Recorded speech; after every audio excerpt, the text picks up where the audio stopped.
Ladies and gentlemen, I am Yusril, the game is Star Trek Online, and welcome to the Tribble Timewarp for Season 11, New Dawn. And a particular welcome to the focus of today's episode, the Admiralty system.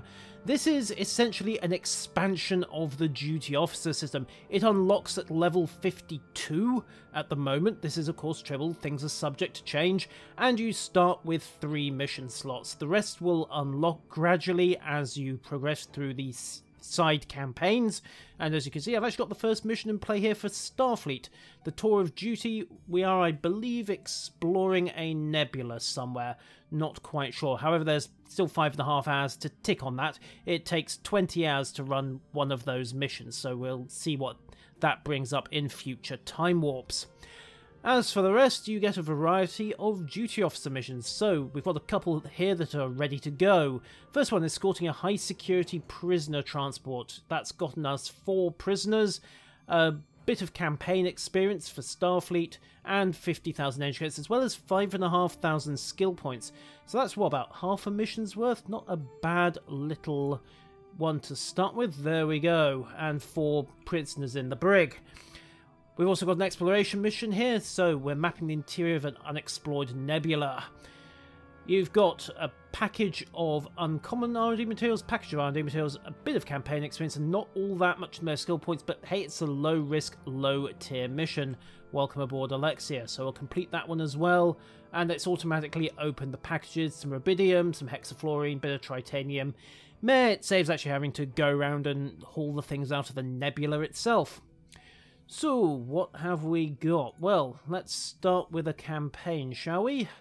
Over in Starfleet, as you can see, you get 3 missions to choose from, and it tells you what your next 2 are going to be. Normally, to get these, you have to plan a mission, but you can also pass. However, passing requires pass tokens, because if you want to pass, you have to be able to pass, and that means you need the token to say you can pass. How are you going to get the tokens? Well, allegedly, these are going to come out from critical successes on missions. However, cryptic being cryptic, I would not be surprised to start seeing packs of, say, 10 or 20 pass tokens available in the Zen or dilithium stores.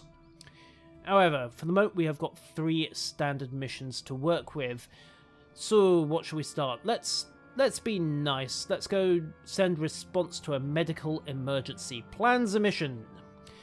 So, this is the mission planning screen. At the top you've got a brief description of the problem, as well as the baseline rewards, in this case 5,000 energy credits. Success chance is listed, as is baseline critical chance at 4%, despite the fact that we have a, well, 0% success chance. I'm assuming that that 4% is your baseline crit chance no matter what.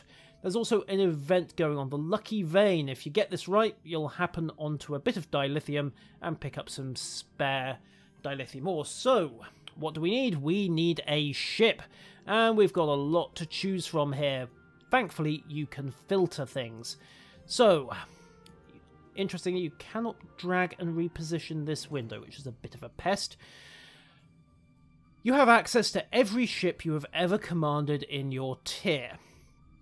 As you can see at the moment, this is, well, it could be worse. Let's just track down tier 1, tier 2, ultra rare. That's interesting. Curiously, it's just picking up the ships that I have got in my inventory at the moment, so it's not picked up some of my legacy ships. That might, in fact it probably is, because this character was copied before the Admiralty system went live. Excuse me. However, it does suggest that Cryptic might need to take a quick look at the adaptation code for pre-existing characters on holodeck, because otherwise you're going to have to cycle through a lot of old ships to get them into the roster. However, every ship has got an engineering rating, a tactical rating, and a science rating. It's also got a bonus, so in the case of the Odyssey you have -5 maintenance costs per ship. A Mirror Patrol Escort gives you +5 per size ship in the mission. Bear in mind, it's not a science ship itself, so it just bolsters itself up. And the Avenger likewise has a similar bonus, so you can see there's a lot of synergy going on here. Most of the time, some ships, like the Aatrox, actually get bonuses when they're alone. So in this case, the Aatrox gets 26 engineering, 14 tactical, 50 science, but it goes up to 65 science and 29 tactical when it's on its own. So we'll start by picking that and assign it.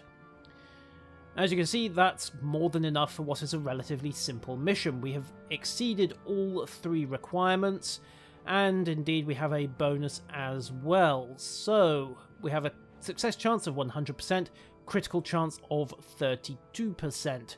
So we'll begin that assignment, and it's now nicely ticking away, and our next mission has come up. We can establish a trade blockade, we can pursue an escaping interplanetary criminal, or we can test a prototype defense project, or we can go over and talk to the Klingons, see what they've got. So, what do we have? We can patrol unexplored space, get us some dilithium. Notice that's a much tougher mission, 100 in all 3 categories, and there's a level 5 diagnostic. However, it is a very rare assignment, so that could be worth doing.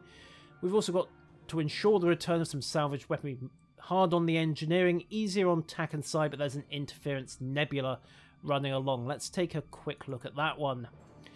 So, interference nebula, plus 30 to the engineering required. That's a serious penalty. 160 engineering, 80 science, and 80 tactical, but we get a bonus. If we manage to pull this off, we'll get an extra plus 30 bonus points.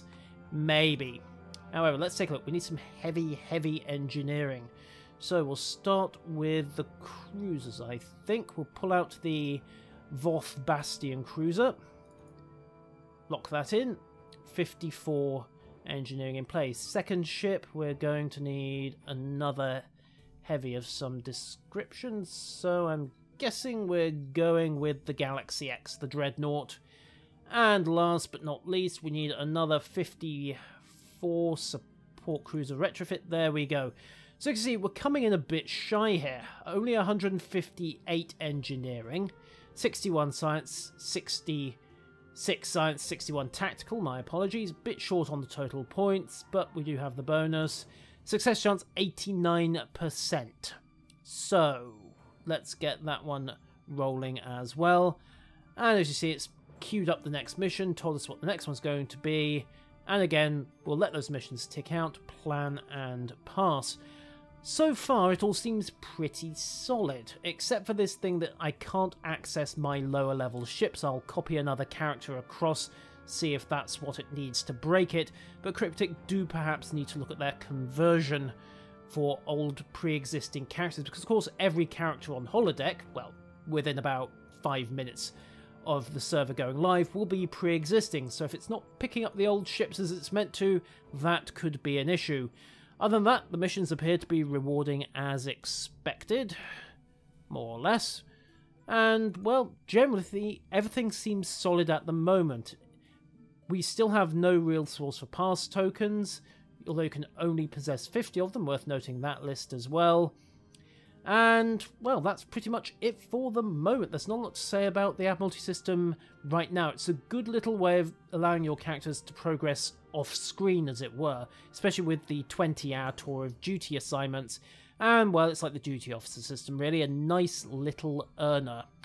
Ladies and gentlemen, that has been a very, very brief look at the Admiralty system. I'm hoping I'll have more for you on that later on. Until next time, farewell.